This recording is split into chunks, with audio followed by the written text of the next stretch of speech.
놀랍게 힘이 있고 은혜가 있어서 오늘 이 아침에 설교하는데 놀라운 힘이 됩니다. 놀라운 은혜가 우리 번영교회 성도들 가운데 임하기를 주의 이름으로 축원합니다. 세월호의 침몰을 두고 해외 주요 외신들은 선장이 승객을 버리고 탈출한 것을 비롯해서 또 정부의 안이한 대응이 한국 국민들의 분노를 키우고 있다, 이런 식의 보도가 계속해서 이어지고 있습니다. 미국의 일간지인 월스트리트 저널은 한국 정부의 대응이 국민들의 분노를 키웠고 이는 인터넷을 통해 전파되고 있다라고 이렇게 보도했고요.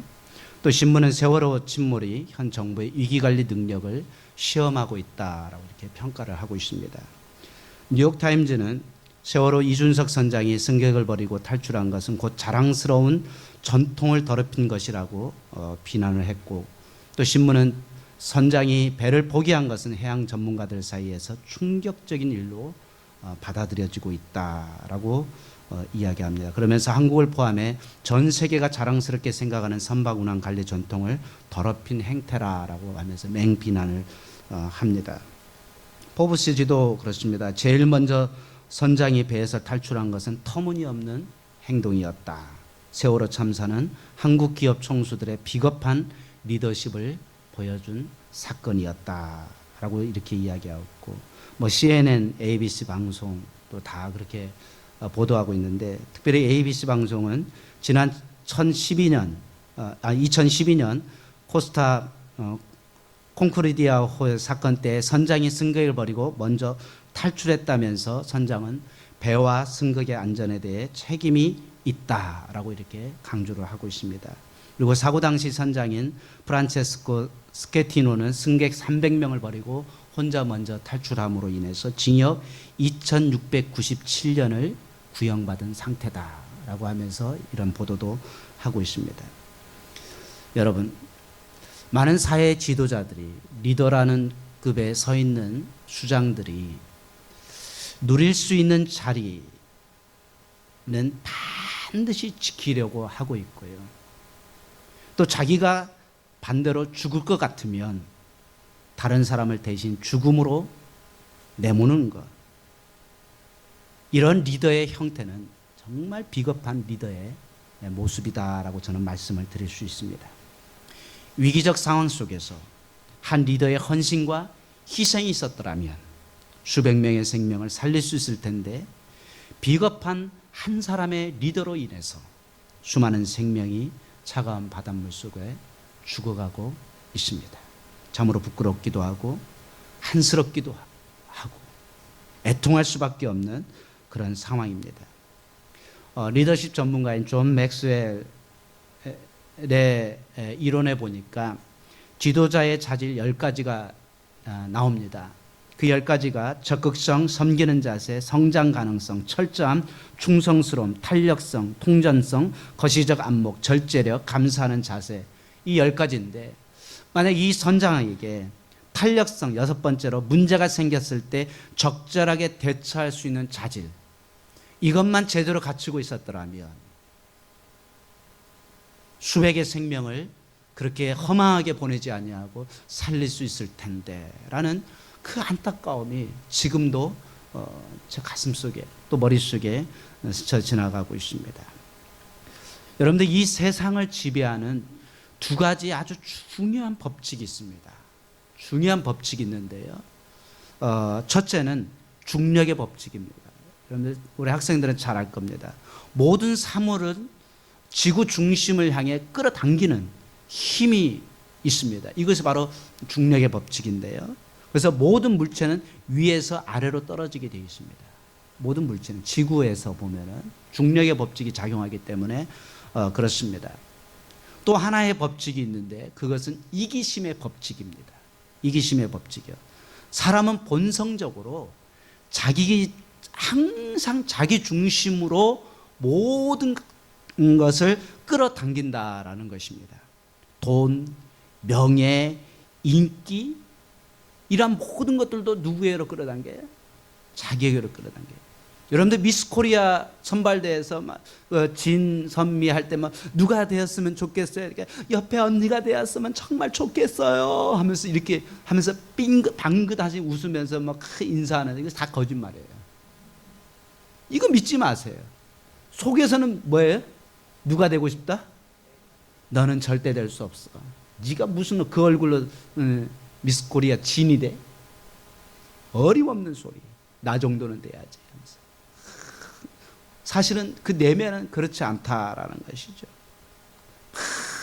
어떤 성도들이 막 잘 될 때 막 축하해 기뻐해 하면서 막 하는데 내심 내 마음속 한쪽에서는 어때요? 거기에 대한 부러움, 거기에 대한 시기심, 질투 그런 것들이 우리 안에 있다라는 것이죠. 자, 그런데 이런 중력의 법칙과 이기심의 법칙을 역행하는 것이 있습니다. 모든 것은 그런 이기심의 법칙과 중력의 법칙에 해당되는데 이걸 역행하는 것이 있어요. 그게 뭡니까? 먼저 중력의 법칙을 역행하는 것이 뭐가 있을까요? 예를 든다면 비행기입니다. 비행기는 쇠로 만들어져 있습니다. 무거운 쇳덩어리입니다. 근데 그것을 하늘을 띄워서 하늘을 날아다닙니다. 날아요. 하늘을 날아요. 이거 어떻게 그렇게 과연 될 수 있을까? 참 신비합니다. 신비해요.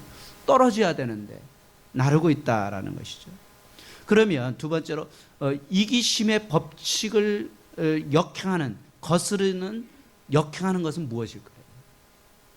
그것은 바로 저는 예수님의 십자가라고 봅니다. 예수님의 십자가. 사람의 본성은, 저와 여러분들의 본성은 다 내가 잘 되고 내가 영광을 받고 내가 많은 것을 소유하고 많은 것을 가져야만 하는 것입니다. 내가 다 가져야 되는 것입니다. 그런데 예수님의 십자가는 반대입니다. 다른 사람을 위해서 자기의 소중한 것을 나누고 베풀고 희생합니다. 근데 이 십자가를 통해서 많은 사람들이 구원을 받고 또한 생명을 얻는 것을 우리는 볼 수가 있습니다. 세상에는 중력의 법칙, 이기심의 법칙만 있는 것 같지만 여전히 이것을 역행하는 법칙이 있다라는 겁니다. 우리가 한 번밖에 없는 인생을 살면서 이제 저와 여러분들이 어떻게 살아야 되겠습니까? 이러한 중력의 법칙, 이기심의 법칙을 쫓아 살지 말고 정말 예수님이 사셨던 그 십자가의 도를 따라서 살아감으로 인해서 정말 이 삭막한 세상을 변화시키고 많은 세상 사람들을 향해서 하늘 향해 비상할 수 있게 하는 위대한 인생을 살 수 있기를 주의 이름으로 축원합니다. 우리가 적어도 그런 사람들이 되어야 됩니다. 함께 세워줄 수 있는 사람들. 오늘 본문의 말씀으로 돌아가면은요, 배경이 이렇습니다. 오늘 제자들은 바로 이기심의 법칙에 사로잡혀 있었습니다. 이기심의 법칙이에요. 예수님은 지금 영혼들을 살리고자, 생명을 살리고자 그러한 인류의 구속의 역사를 이루기 위해서 예루살렘을 향해 올라가고 계십니다. 이제 십자가를 지시려고 죽음의 길을 향해 가고 계십니다.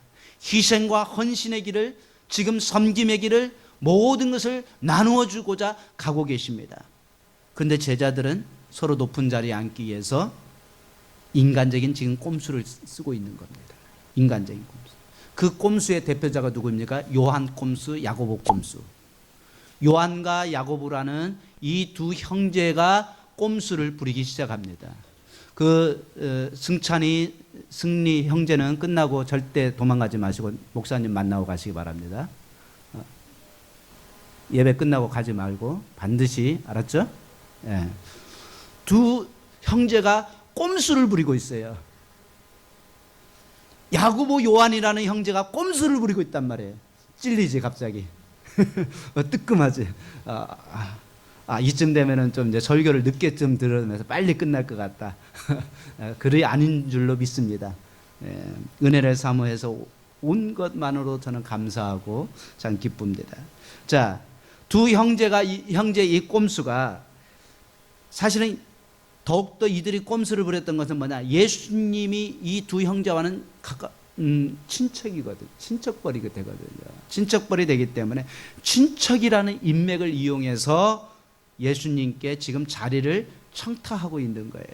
37절을 보십시오. 37절에서 뭐라고 하고, 여기는 안 나오고 있구나. 뭐라고 하고 있어요? 여짜오되 주의 영광 중에 우리를 하나는 주의 우편에 하나는 좌편에 앉게 주옵소서 하여 주옵소서.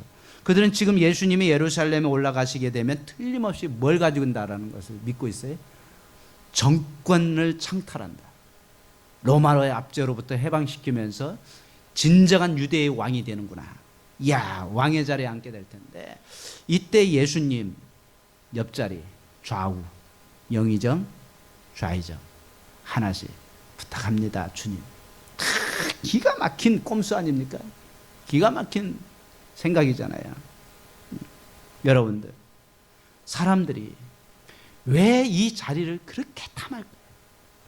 왜 이 자리를, 권력의 그 자리를 왜 그렇게 탐할까요? 심지어 이 구청장, 시의원, 구의원 이것만 돼도 아주 목에 힘이 들어가요. 그래서 의원님 오셨습니다 하면서 다 자리를 비켜주기를 원해요. 절대 비켜주지 마시기 바랍니다. 그들은 우리의 종이지 우리가 그들의 종이 아닙니다. 여러분, 왜 그러냐면 그 자리에서 권력이 나오기 때문에 그렇습니다. 힘이 나오기 때문에 그래요. 권세가 나오고 돈이 나오고 온갖 특권과 특혜가 따라온다고 생각하니까 길을 쓰고 그 높은 자리를 올라가려고 합니다. 여러분, 제가 국회의원들을 한번 조사해 봤습니다. 국회의원 되면 어떤 특권이 주어지는가? 기가 막혔습니다. 우리나라 국회의원 되면요, 연봉이 1억 1,700만 원입니다. 벌써 억대가 넘습니다. 억대가 넘어요. 비서 보좌관이 6명이 무상으로 지원되어집니다. 국가에서. KTX 버스 선박 항공료 다 무료입니다. 공짜입니다. 비행기가 무료인 뿐만 아니라 1등석을 줍니다. 1등석을 주고요. 비행기 탈 때 복잡한 수속 절차 밟지 않습니다. 우리는 긴 줄을 따라서 이렇게 수속 밟잖아요. 걔네들은 그렇지 않습니다. 귀빈실을 이용합니다. 따로 별도로요. 외국에 나가면 제 공간에 영접을 받습니다. 여러분, 얼마나 편합니까? 이것뿐만 아니라 특권과 혜택이 너무나 많습니다. 그런데 42절에 보니까 이방인의 집권자는 임으로 주관한다라고 했습니다. 무슨 말입니까? 한마디로 권세를 부린다라는 뜻입니다. 권력을 가진 자들이 임으로 주관한다는 것은 자기 마음대로 다스린다라는 뜻입니다. 자기 하고 싶은 대로 권력을 휘두른다라는 것입니다. 그래서 한번 높은 자리에 앉은 사람 절대 내려오지 않습니다. 권력의 맛을 봤기 때문에. 그래서 총이나 칼에 맞아 죽기 전까지 절대 내려오지 않는 것이 이 권력의 무서운 중독이다라는 것입니다. 문제는 이런 이기적인 욕망과 탐심이 지금 제자들의 마음을 사로잡고 있다라는 겁니다. 이게 심각합니다. 오늘 저와 여러분들도 이 마음에 사로잡힐 수 있습니다. 이런 마음이. 예수님은 제자들의 문제가 심각함을 지금 보셨습니다. 그래서 이들의 생각을 바꾸기를 원했습니다. 그래서 예수님이 진정한 지도자는 어떤 자인가를 저와 여러분들에게 보여주기를 원했습니다. 그래서 주님이 뭐라고 말씀합니까? 43절에 뭐라고 시작해요? 너희 중에는 그렇지 않을지니. 다 같이 따라합니다. 너희 중에는 그렇지 않을지니. 너희 중에는 잠자지 않을지니. 너희 중에는 딴짓하지 않을지니. 자, 너희 중에는 그렇지 않을지니. 무슨 말씀입니까? 여러분들, 야고보와 요한이 예수님께 그 권력을 요청하니까 열 제자가 다 화를 냈습니다. 다 분을 냈습니다. 바로 그때 예수님께서 말씀합니다. 너희 중에는 그렇지 않아야 하나니. 그렇지 않을지니. 한마디로 너희는 달라야 된다. 예수님의 제자들은 세상 사람들과 달라야 된다라는 거예요. 가치관이 달라야 하고 인생의 방향과 그 철학이 달라야 된다라는 것입니다. 어떻게 달라야 됩니까? 크고자 하는 자는 섬기는 자가 되고 으뜸이 되고자 하는 자는 종이 되어야 된다. 천국에서 어떻게 하면 내가 더 많이, 천국에서는요, 어떻게 하면 내가 더 많이 희생할까, 더 많이 헌신할까, 남을 섬길까만 생각을 합니다. 어떻게 하면 내가 더 낮아져서 다른 사람들을 이롭게 할까, 그것을 고민하고 추구하는 것이 천국입니다. 물론 우리가 이렇게 한다고 해서 예수 믿는 사람들 절대로 높은 자리에 올라가지 말라라는 건 아닙니다. 직장에서 승진도 안 되고, 예수 믿는 사람들은 절대로 맨날 말단 사원으로 지내면서 청소나 하고 해야 된다라는 뜻이 아닙니다. 학교에서도 1등해서도 안 되고 밑바닥에서 놀아서 다른 사람들을 기분 좋게 해주라라는 뜻도 아닙니다. 오히려 그 반대로 우리는 공부도 열심히 하고 우등생이 돼야 됩니다. 이건 저와 여러분들의 사명입니다. 우리 자녀들의 사명입니다. 공부를 열심히 해서 우등생이 된다라는 것은 주의 영광을 드러내기 때문에 그렇습니다. 또 그렇지 못하는 것들도 있겠지만은, 또한 직장에서도 열심히 일해서 인정받는 사원이 되어야 됩니다. 승진도 하고 표창도 받아야 됩니다. 열심히 일해서 일한 대가만큼 필요한 물질을 벌어야 합니다. 그리고 높은 자리도 앉을 수 있습니다. 하지만 중요한 건 뭐냐? 그것이 목적이 되어서는 안 된다라는 거예요. 공부가 내 인생의 목적이 아니라, 성공이 내 인생의 목적이 아니라, 권력의 높은 자리에 올라서는 것이 내 인생의 목적이 돼서는 안 된다라는 것입니다. 그것들을 나를 위해서 사용하지 말고, 내가 더 영광받기 위해서, 내가 더 편한 자리에 편해지기 위해서, 나의 쾌락과 안락을 즐기기 위해서 그걸 이용하지 말자라는 겁니다. 오히려 그 반대로 내가 가진 지식을 사용해서 적극적으로 다른 사람들을 이롭게 하고, 내가 가진 물질로 다른 사람들을 도와줌으로써 그들에게 힘을 공급해주고, 내가 쌓은 경력과 실력으로 더 많은 사람들을 섬기고자 해야 된다라는 것입니다. 한마디로 말해서 내 목적이 아니라 하나님의 목적을 위해서 여러분들의 귀한 달란트, 재능들을 사용하라라는 것이죠. 할렐루야. 그래서 주님은 오늘 우리에게 결론적으로 어떻게 말씀합니까? 너희 중에 누구든지 크고자 하는 자는 너희를 섬기는 자가 되고, 너희 중에 누구든지 으뜸이 되고자 하는 자는 모든 사람의 종이 되어야 하리라. 인자가 온 것은 섬김을 받으려 함이 아니라 도리어 섬기려 하고 자기 목숨을 많은 사람의 대속물로 주려 함이니라. 참 우리가 내려놓는다는 것이 참 쉽지가 않습니다. 쉽지가 않은데, 아까 목양실에서 예배 전에 혼자 마음을 이제 추스르면서 아내와 같이 이제 있으면서 제가 그랬습니다. 야, 여보, 내가 어디까지 내려놔야 온전해질까? 하고 내가 이렇게 물었습니다. 어디까지 내려놔야?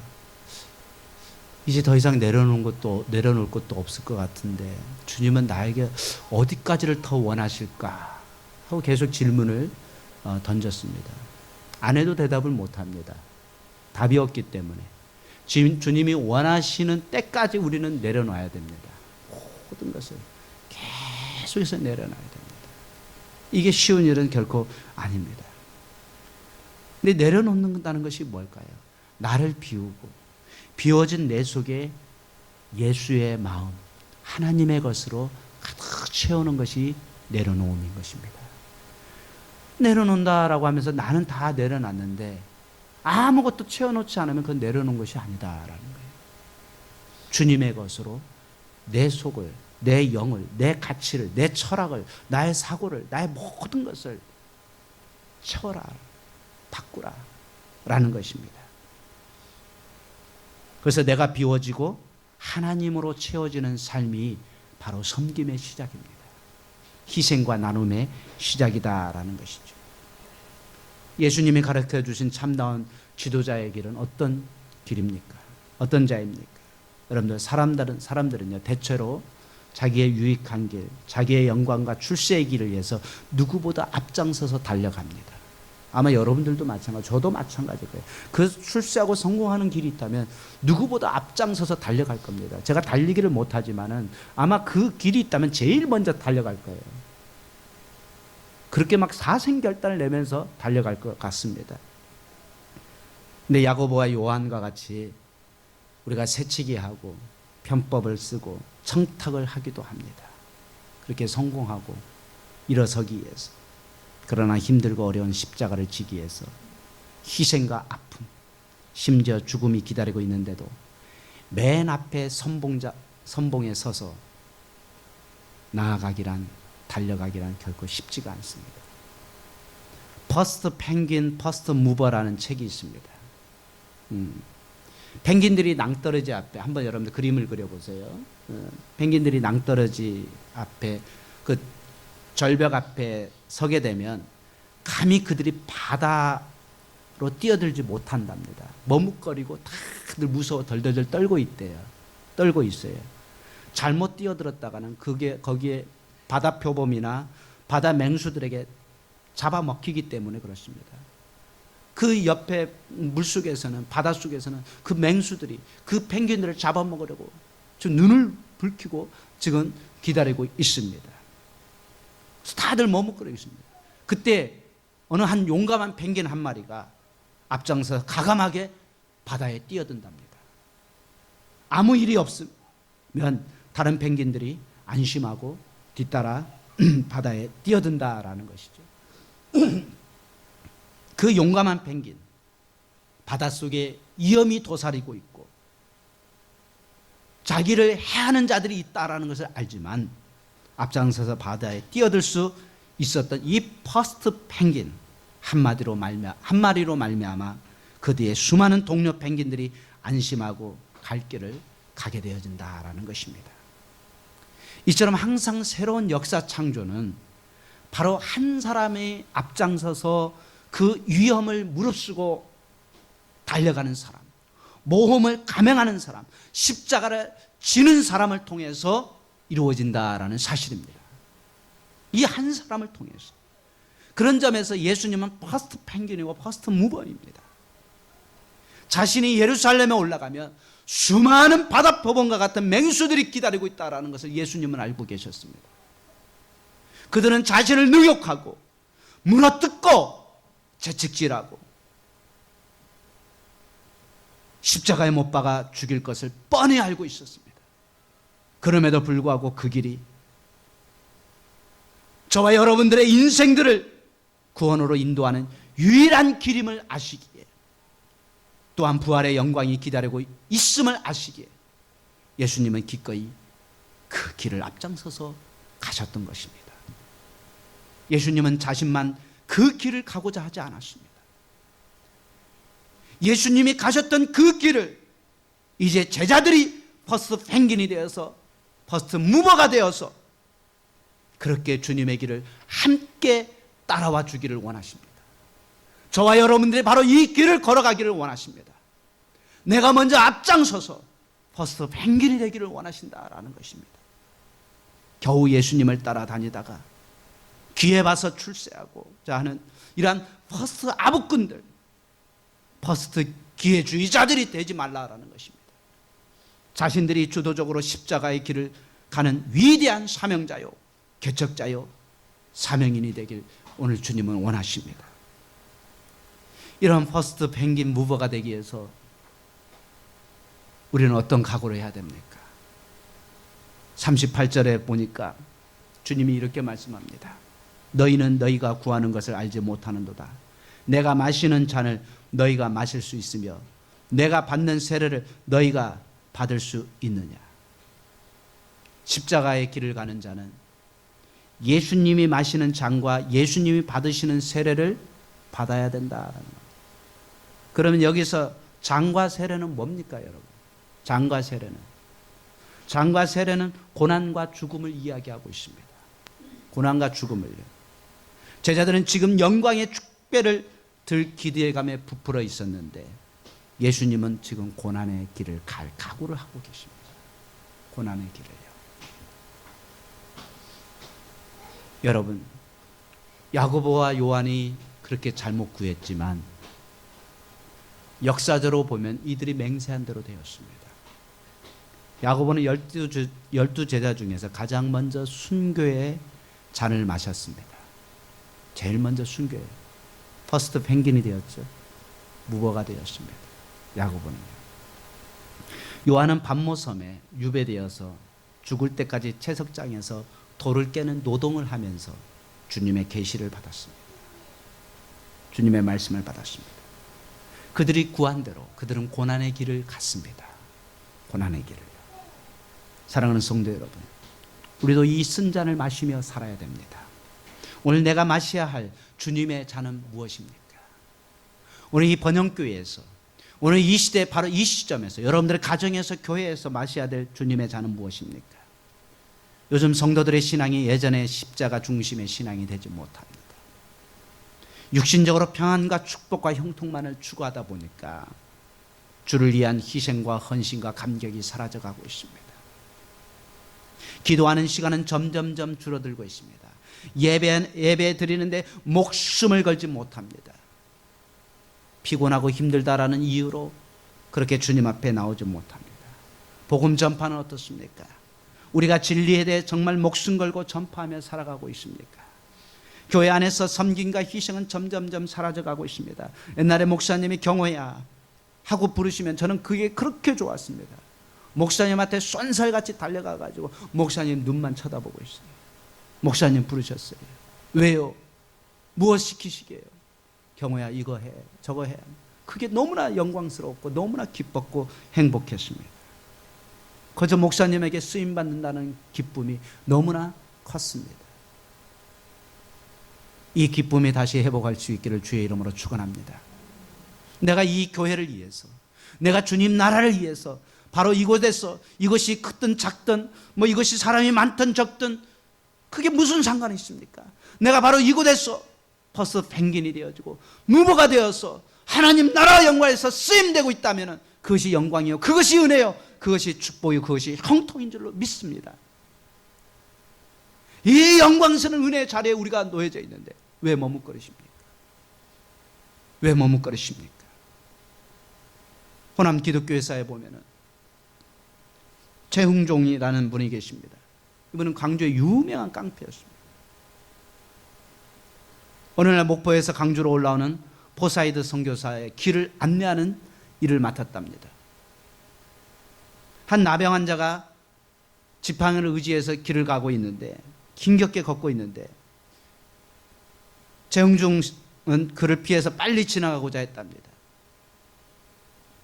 그런데 이 포사이드 선교사가 말에서 내리더니만은 그 나병 환자를 안뜨라는 것입니다. 그리고 자기의 말에 그 나병 환자를 태우더랍니다.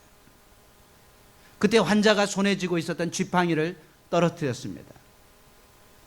이때 포사이드 선교사가 최흥종에게 그 지팡이 좀 집어달라고 요청을 합니다. 하지만 최흥종은 도저히 그 지팡이를 집을 수가 없었습니다. 왜냐하면 그 지팡이에는 그 나병 환자의 피가 묻어 있었기 때문에 그렇습니다. 결국 이번에도 포사이드 선교사가 그 지팡이를 집어서 나병 환자의 손에 쥐어주었습니다. 그날 밤 최흥종은 집에 와서 큰 고민에 빠졌습니다. 어떻게 나는 같은 동족인데도 피해 가는데 저 사람은 남의 나라 사람이요, 나병 환자인데 품에 안아서 자기 말에 태울 수 있단 말인가? 또 피 묻은 지팡이를 집어서 줄 수 있단 말인가? 그와 나는 무엇이 다른가? 그와 나는 무엇이 다른가? 깊은 생각에 빠졌습니다. 고민했습니다. 최흥종은 이후 포사이드 선교사를 따라다니면서 그에게는 바로 섬김의 종 예수님에 대한 믿음이 있었다라는 것을 알게 되었습니다. 하나님의 아들 예수님이 이 땅에 오셔서 병들고 고통하는 죄인들의 친구가 되셨고 자신의 생명까지 십자가에 내어주신 것을 알게 되었습니다. 그는 그동안 깡패로서 살았던 삶을 이제 다른 사람을 해치며 자기만을 위해서 살았던 이기적인 삶을 회개합니다. 그리고 마침내 예수님을 믿게 되어집니다. 자신도 예수님처럼 이제 포사이드 선교사님처럼 섬기는 삶을 살고자 결단을 합니다. 최흥종은 강주에서 최초로 예수님을 믿는 신자가 되었습니다. 최초로 광주에서 세례교인이 되었습니다. 그가 최초로 광주에서 장로님이 되었습니다. 그리고 최초로 목사님이 되었습니다. 목사가 된 뒤에 봉선동에 나병 환자 요양소를 짓고요, 나병 환자들과 함께 살면서 그들을 섬기는 자가 되었습니다. 그는 광주의 YMCA를 초로 창설했고요, 처음 창설했고 1920년대 두 차례나 시베리아 가서 선교 활동을 하기도 했습니다. 예수님의 섬김을 배운 포사이드 선교사 한 사람의 섬김이 광주의 유명한 깡패 최웅종을 변화시키고 그는 마침내 나병 환자들의 목자요 시베리아 선교사로서 섬길 수가 있게 되어졌던 것처럼 오늘 저와 여러분도 이러한 삶의 아름다운 섬김의 역사가 나타날 줄로 믿습니다. 여러분, 문제 많은 이 세상을 높은 지위 않는 권력자들은 절대 변화시킬 수가 없습니다. 오히려 낮아져서 말없이 한 영혼을 섬긴 한 영혼의 선한 목자가 깡패도 변화시키고 병든 나병 환자도 살리고 구원하는 위대한 역사를 창조하는 것입니다. 여러분, 공룡이 왜 멸망했을까요? 공룡이 여러 설이 있겠습니다마는 자기만 큰 자, 자기만 위대한 자, 그래서 나눠주는 것이 없이 모든 식물을 닥치는 대로 먹었습니다. 그렇게 먹어치우다 보니까 숲과 꽃은 다 황폐화되어져 버리고 먹을 것이 사라져 버렸습니다. 사라져 버렸어요. 그래서 결국 자신도 소멸되어져 버렸다는 것입니다.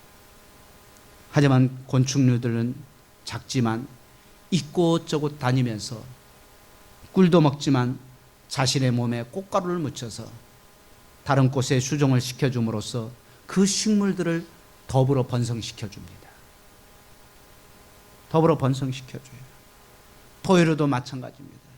씨 있는 과일만 골라 먹고 그 씨를 뱉거나 배설을 해서 퍼뜨림으로써 서로 주고 받는 것이었습니다.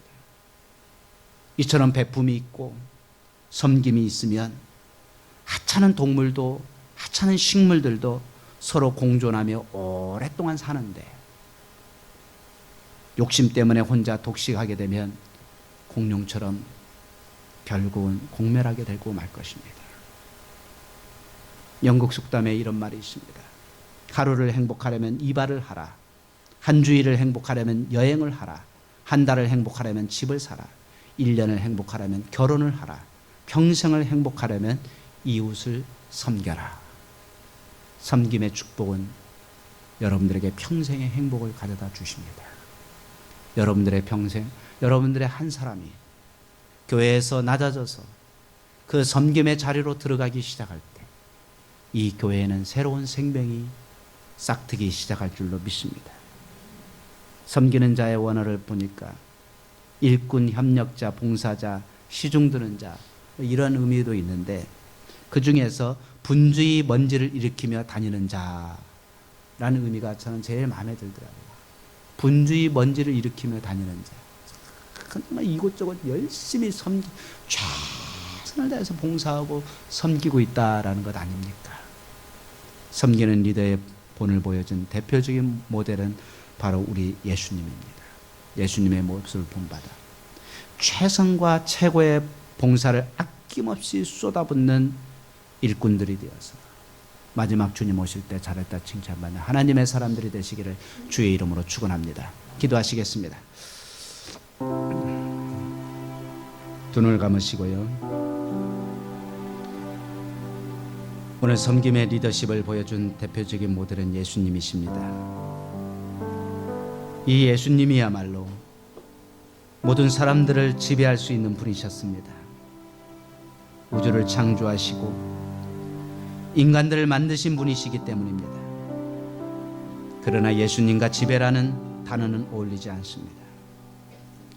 예수님은 자신의 모든 권리와 권력을 내려놓고 이 땅에 인간의 모습으로 태어나셨습니다.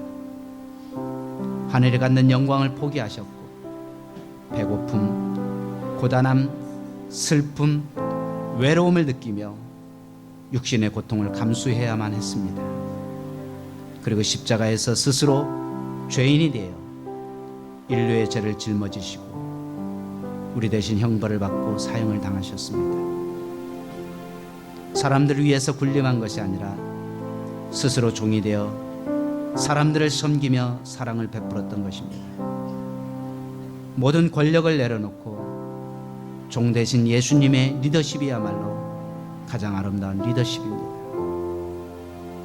섬김을 받으셔야 할 그분이 오히려 섬기시려고 이 땅에 오셨던 바로 그분이야말로 진정 나의 하나님이십니다. 그러기에 그분을 찬양합니다. 그리고 그분을 가셨던 그 길을 오늘 이제 마음을 열고 우리도 함께 나아가기를 원합니다. 십자가의 길, 희생의 길, 헌신의 길.